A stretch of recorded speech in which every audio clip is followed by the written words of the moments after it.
Good morning and Assalamu alaikum. Thank you very much, Sharmani Saab and others at the Housing Ministry, first of all, for inviting me here and addressing what is a very important recovery issue for most of Pakistan from the flood that we just saw sweep through one-third of our country. It inundated, ladies and gentlemen, one-third of our country. So that brings this housing expo and great strategic plan, I hope, to a very opportune moment in our landscape of priorities of where governments should invest, where private sector should combine its energies and focus and resources and bring together perfect synergies in providing one of the biggest gaps in the fundamental rights framework of our moral universe, and that is housing. Shelter, ladies and gentlemen, is not just a fundamental right, it is a great need. It is a great need that we all must address, and it is a need we forget about when we take it for granted.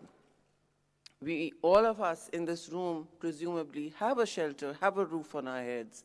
And when we go out to see the fragile and vulnerable communities living without those roofs, living under tarpaulins, and sometimes even giving birth under open skies, as we saw in the catastrophic flood of this century of 2022, then I think our mind becomes quite focused on how important it is to have even the most rudimentary house or home of one's own. It's crucial to human dignity, to defining civilization and its attempts to battle opportunities and tragedies that befall the human condition. And it is the one thing that I think we've all agreed is something that we can build upon together. Now, the focus on building is clear. Obviously, this is the housing ministry, and it must have a plan.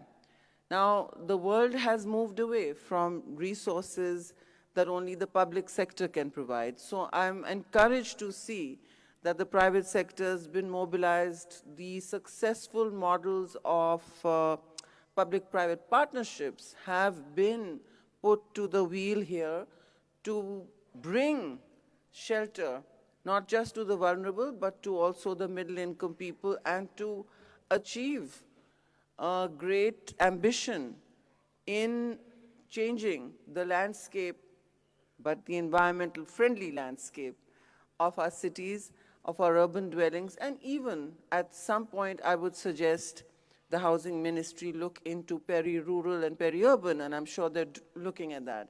But this is a great need, particularly when you look at vulnerable communities, how they have to move when there is a disaster. I think Pakistan saw, or they're impacted very, very tragically. Pakistan saw in 2005, after that, building codes, after the earthquake, building codes were revised for Khyber Pakhtunkhwa, Gilgit-Baltistan, our mountain areas.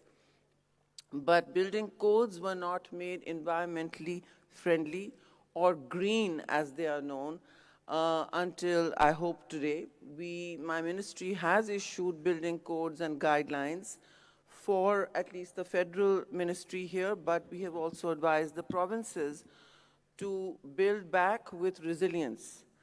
Now, I'll be very clear, there is no widespread expertise in the world, at least in South Asia, available to the task of changing topographies and how each particular area needs a different kind of green building. So a mountain community needs a very different framework, needs different guidelines, and a delta community, which is often drought-ridden or even flooded, as Sindh and Balochistan are, and some are cheek by jowl to mountains and maybe flooded very differently, like Balochistan was in the Great Flood.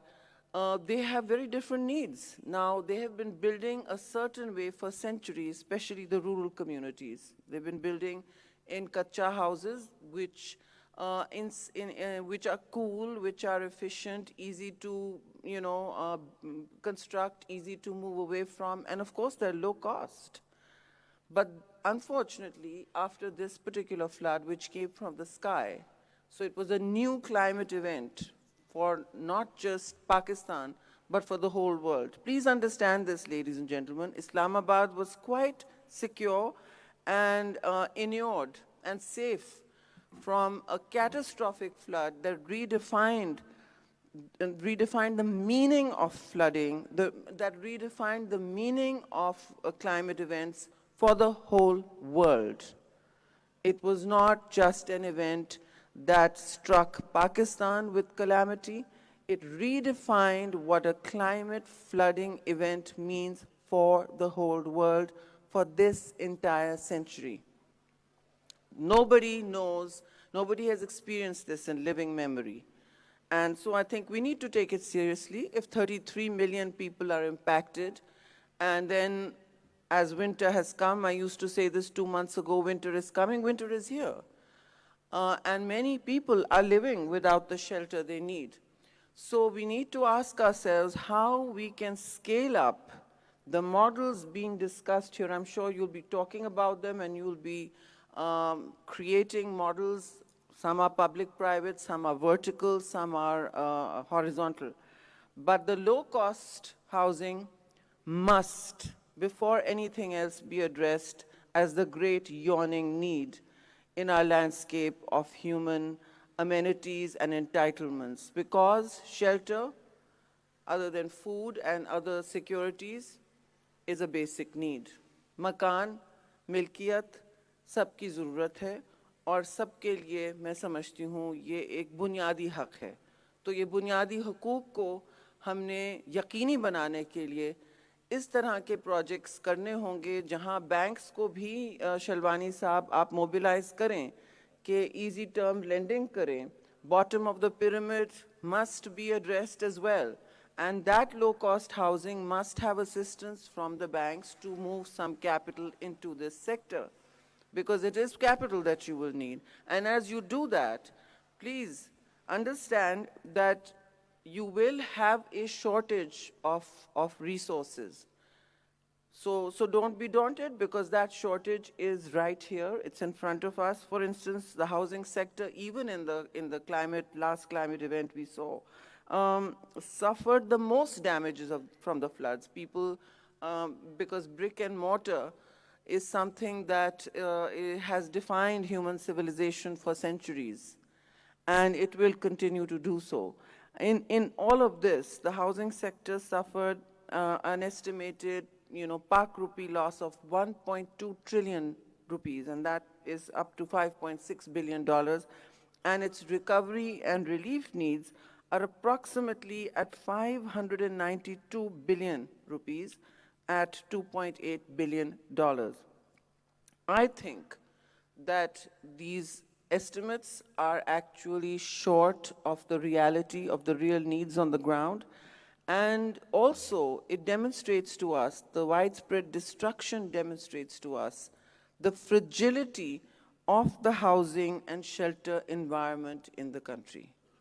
We need to be clear that in every terrain we build, whether it's a vertical tower, and you've seen what earthquakes do to vertical towers. I mean, Islamabad is home to the Margala episode, the Margala Towers episode. And then you've seen what flooding, riverine flooding does in Khyber Pakhtunkhwa and Gilgit-Baltistan, where the waters rage through. When they come down hard and fast from a mountain area, the Indus or the river in question, and as is invariably the Great Indus, it rages through critical infrastructure, bridges, housing, everything. Big infrastructure, like they're toothpicks.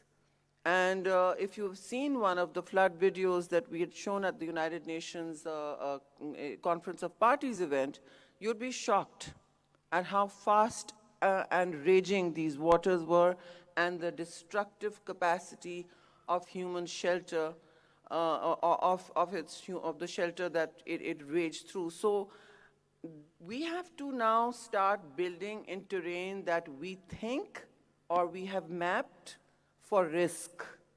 So risk reduction is critical to where you build. Uh, People can no longer be allowed to build randomly, and unfortunately, this is a challenge of the 21st century. People are migrants in their own countries in many, many areas, and so is the case in Pakistan, defined by the largest climate disaster that the century has known. Then people just shift. You can't police people from moving around. We are not that kind of state. But you still have to try to prevent people from building in areas that are not safe. With the codes that are issued, with the housing regulations, and the new transformations in land use that are needed. Now, housing ministries have to be very careful about land use. This is the new climate change issue. Land use, it's how we construct on it, what we construct on it, what it emits, its carbon footprint, as well as its ability to provide environmentally friendly shelter that not just protects our ecosystem, but the people living in it. Materials must be tested for arsenic, for lead, pipes must be checked for how they poison or not poison. So everything must go through all the chemical compounds. They must go through toxicity checks. We cannot continue to poison our people because our pipes are poisoned or we did not run the basic checks on the kind of materials we're using. This is crucial to public health. It is crucial to populations becoming productive and retaining their life cycles of 21st century well-being.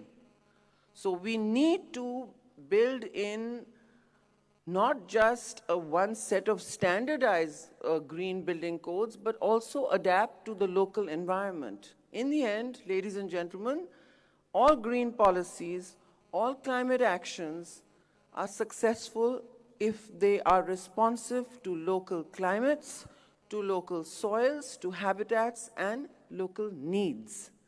So we must look at what we are speaking to, we must not speak at communities or people or builders. And, I don't want to speak very long, but I do want to say that when you have the scale of destruction we see, the one thing that becomes crucial in priorities for a resilient recovery is how urbanization can become sustainable, how it can become resilient, how its planning reflects on future incoming populations from rural areas, because that is going to continue.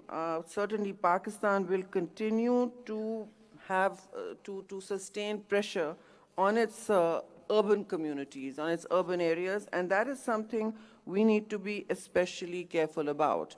The World Bank's new country climate report, Climate and Development, now development is seen through the prism of climate, says that we do see not just an approximation growth in population, which again needs to be addressed, but a reform initiative where integrated land use and planning and increased investments in municipal services, not just to improve energy efficiency or clean transportation. We all have now municipal areas talking about green buses and electronic transportation. But really, if a population pressure to grow from 37% in 2020, pressure on its urban communities, on its urban areas, and that is something we need to be especially careful about.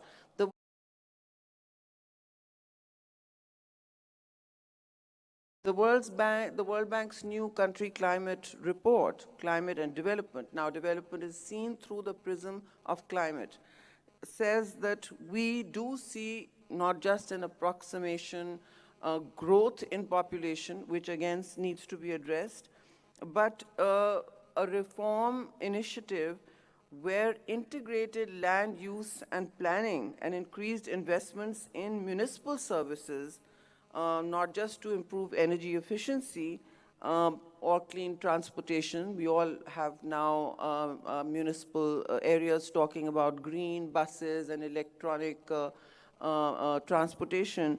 But really, if a population pressure to grow from 37% in 2020 to 60% in 2060. That's a huge influx into our urban areas, and it's growing. What do you think people do when they're destituted by climate crisis? Where do you think they go? They go to the nearest city. If they're not allowed to rebuild back in what was their agrarian ancestral land, and in Sindh, huge lakes have formed, which will probably never go back into the sea because most of that area is under seawater. So what do you do there? What do you advise them? You tell them that please relocate. Before they can relocate, they are off to the cities where you can get a steady, predictable income, because predictability is crucial for communities that are on the borderline of fragility. So poor populations, vulnerable populations, the bottom of the social pyramid will seek to move to the cities, and Pakistan's cities need to, before anything else, provide for two things. One is, other than the building codes, one is municipal services that work and cut out maybe the multiple agencies that administer our cities and create a fair amount of confusion and use of resources. That is the key entry point where housing can also make a big contribution. When you're building your housing, you obviously need to know, you have your permissions, you have your codes, but everybody knows that when the private sector hits the road, they build fast, they build hard, and they don't care about vulnerable communities. They ride roughshod over people who have been living in communities and Kachi Abadis for years. And many of them are illegal. Many of them are illegal. The state needs the land for, say, transportation tracks or other things. But when we relocate people who have gone and sat on land because they have nowhere else to go with large populations, what do? They are fragile, they are vulnerable. Please, do not run bulldozers over their small, fragile homes. Relocate them with dignity, with the comfort of time, and with spaces they can identify with. You can't send a whole community spread out over large acreage of village-style housing into vertical towers. They will not be able to live or breathe in vertical towers. They won't know how to live there. They will also start messing up the common spaces, right? So there are codes to living in communities. People need training, people need time, they need to adapt, they need to not be put into a shock. And while we must do all these things, this is the state's responsibility. We are collaborating with the private sector. The private sector, when it is in its most powerful mode of construction, the whole world has been changed not by governments, but by private sector. We know that. The power of capital is great. But let it not be unchecked to ignore the needs of the people, especially of the poor, because you don't need to watch any amount of films and TV shows of South Asia to understand the power of capital and what it can do to small communities. And we also know how small communities can protest and stand in the way of development. We understand that. But we must assist them. When we move them, we must assist them. We must think like them, not otherize them. We are a public this is a public responsibility, and the market has to be regulated. What is a Green Building Code? It is issued by the government of Pakistan. And it is our responsibility as government of Pakistan to make sure that the vulnerable are protected in low-cost housing, as Shalwani Saab and the Housing Ministry has initiated. In one of the best models for resourcing capital today, which is public-private sector, when the state doesn't have capital, take the management expertise and the capital of the private sector to move a fusion of perfect housing modeling and development. And when you do that, ladies and gentlemen, just remember that vulnerability must not become a life sentence. It must be accommodated by those at the top of the pyramid. Everyone in this room is on the top of the pyramid. So when you do that, remember the empathy that is needed, and remember that these are very extreme and difficult times. The world has never seen a crisis like this unfolding in many parts of the world. And for Pakistan, for the south of Pakistan, when 1/3 of it was inundated, we have never seen the scale of human tragedy anywhere in the world as we saw this year, and we still see. So it is time not just to ask international supporters to show their empathy. It is time, ladies and gentlemen, to reboot your own compassion. If we have a collective will to do that, many mountains can be moved. Thank you very much. Thank you, Madam Minister. And lastly, I would like to invite on